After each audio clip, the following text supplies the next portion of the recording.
Refashioning is about taking old, unwanted pieces of clothing and giving them a new life. It's about pulling those shirts from the back of your closet that you never wear, or those $5 dresses hanging on the thrift store rack, and transforming them with a pair of scissors, a sewing machine, and an open mind. My name is Callie, and I'm on a mission to create the ultimate upcycled wardrobe, one project at a time.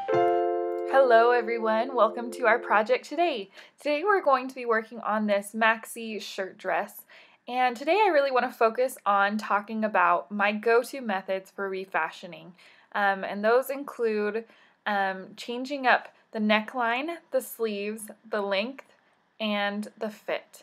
So we're going to do all of those things today. First, we're going to start off with the neckline. So for today's neckline, I'm just going to remove this collar and change it into a simple V-neck. So here we're just marking where we want that V-neck to fall. The next thing is I'm going to mark where I want my new hem to be. Now, taking up the length of a dress or a shirt is just one of the simplest and quickest ways to change the overall look of a piece, and it really can transform the whole look. So after I mark that, I'm just going to chop off that excess fabric from the bottom. And now we're going to use that pin we placed earlier to cut out our new neckline, which will just be removing the collar and adding a V in the front. And again, like I said before, transforming the neckline can really take the whole piece to a different level. Adding a V-neck, adding a scoop neck, lowering the neckline, taking out a collar.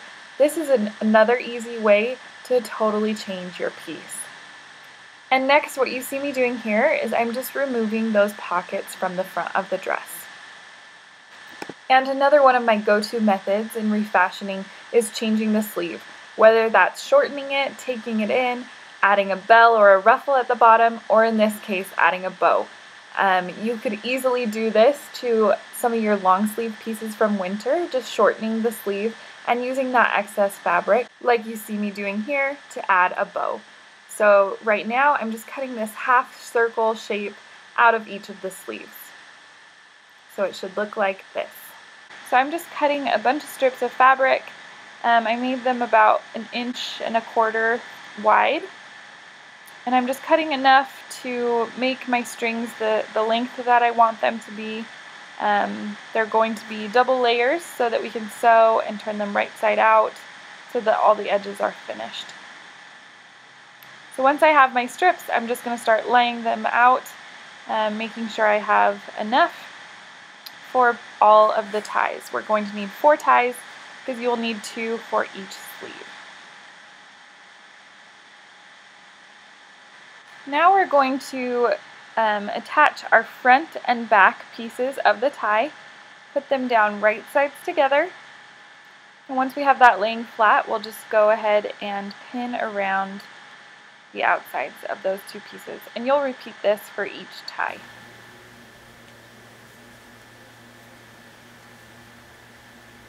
And now that we have that pinned in place, we'll take it over to the sewing machine and sew around the edges, but make sure to leave an opening on one side that's just a couple inches wide. Mine was about 3 to 4 inches wide, and that will be the place where we can turn this right side out. So then using that opening again, you'll just start feeding your fabric through and playing with it until you get it all the way through and your piece is completely turned right side out.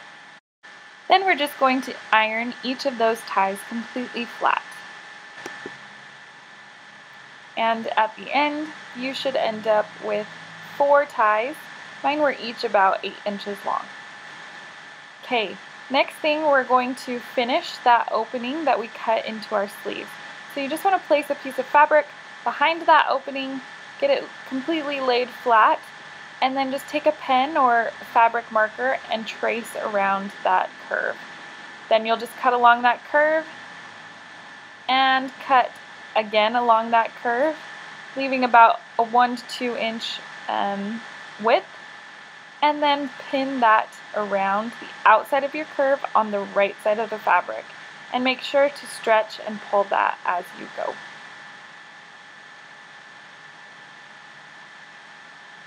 After you've got that all pinned in place, we're going to just sew around the edge of that opening and just do kind of a narrow seam allowance, kind of really close to the edge on that. Then you'll take that back to the ironing board and flip that lining piece to the inside of your sleeve, iron it flat, and pin it.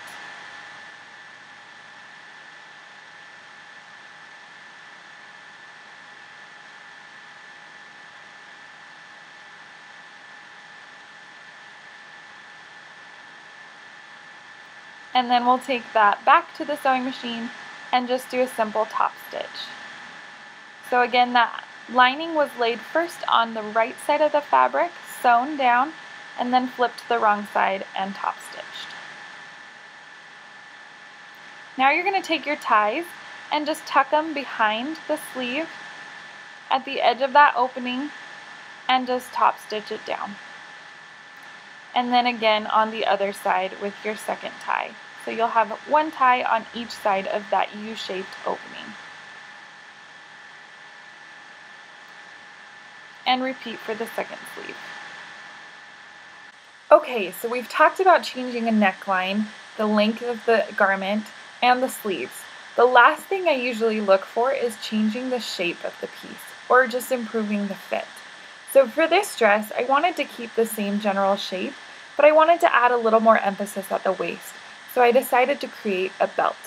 So we're going to basically repeat the same process we used for those ties at the sleeves and just do them slightly bigger, slightly wider, and longer to make a belt.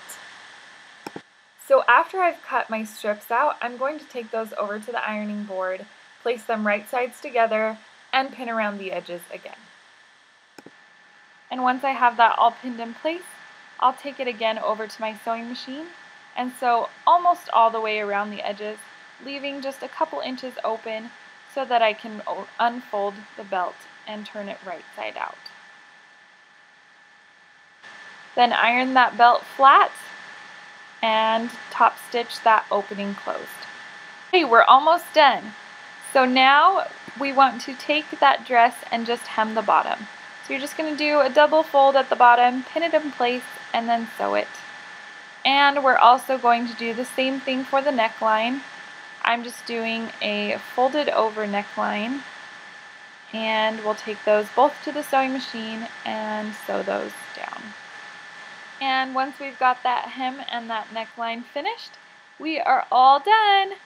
And now it's time to take a look at the final transformation.